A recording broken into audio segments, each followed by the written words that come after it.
Today, I'm coming to you from my kitchen, the remodeled kitchen, and I'm talking to you about decisions and how to make them more easily. So you might be able to tell that this is a lovely remodeled kitchen. It's got new cabinets, it's got new appliances, it's got a great countertop. What it doesn't have is tile on the walls. And that is because it was difficult to make a decision. So there are three main reasons why you might have trouble making decisions. The first one is you don't have enough information or you don't have enough options. In my case, living on a tiny little island in the middle of the Caribbean, when we went to the store to look at what might we be able to get for tile, we found out there were three choices and they were all brown. Now, as you can see, my kitchen is white and blue. Brown would not have worked. So, if you are also in the situation where you don't have enough information or you don't have enough options, you can look for more information, look for more options. We're in the interconnected internet world now, and you're not limited by what's immediately available. So you can ask people for info, you can Google it, you can even ask ChatGPT. Just check the answers to make sure it's not hallucinating something, and you've got more than enough information to be able to make your decisions. Second problem, and this ties on with the first one real easily, too many options, too much information. So once we decided we weren't going to be able to get tiles locally, we tried the next island over. And we found one option that we thought might work and another option that we could consider. But neither one was really exactly what we wanted. You can see here, how can I point to it? There, that is some gray tile that we picked up and we thought maybe it might work. So we brought it home and put it up against the wall to see what does it really look like in the whole kitchen environment. And what we found was, you see how shiny it looks? There's a lot of sunlight that comes into this kitchen. We can't have glass tiles. We'll just be blinded. So that helped us narrow down the list of things that we were looking for.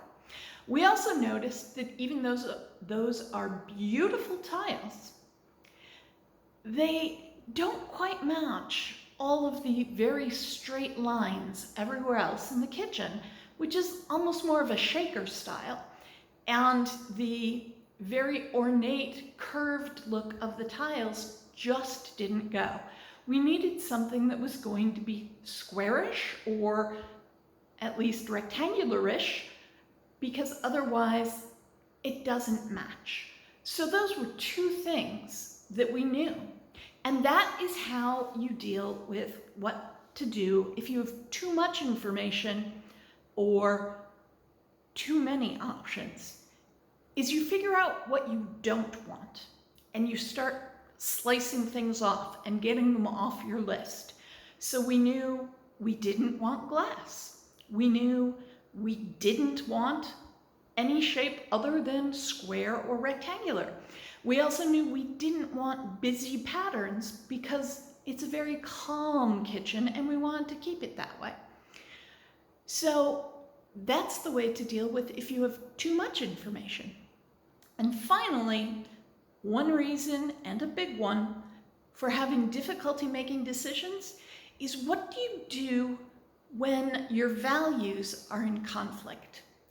So, for example, if you're valuing that something is inexpensive, but you're also valuing that something is easily available or easy to clean, or many other things that you might be valuing. And this only gets more difficult when you have multiple people involved, whether it is trying to agree with your spouse for something that has to do with home renovation, or you're working in a business and you're trying to get an entire team on board with making some strategic plans for the future. And in that case, you just have to figure out what are the values that you are going to be rating things against, and get everyone to agree on the priority of those values. And then compare the priority with what things actually rate on those priorities from your small list that you've narrowed things down to. And it will make it much easier for you to make a decision. So in my case, what I'm actually doing is, it's important to me how things feel. So I want to actually see them in person. So I've put off making a decision until I can go back to the States, go to a major location that sells tile and actually touch it and see it in person, and then I will be able to make my decision. But I can make that decision easily once I'm there, because I will have put all of the groundwork in place for how to make that decision. And that's how decisions become simple, and how you stop second guessing yourself once you make them, because you've taken everything into account in advance. And hopefully the next time I film something in my kitchen, you'll be able to see some gorgeous tile on the walls.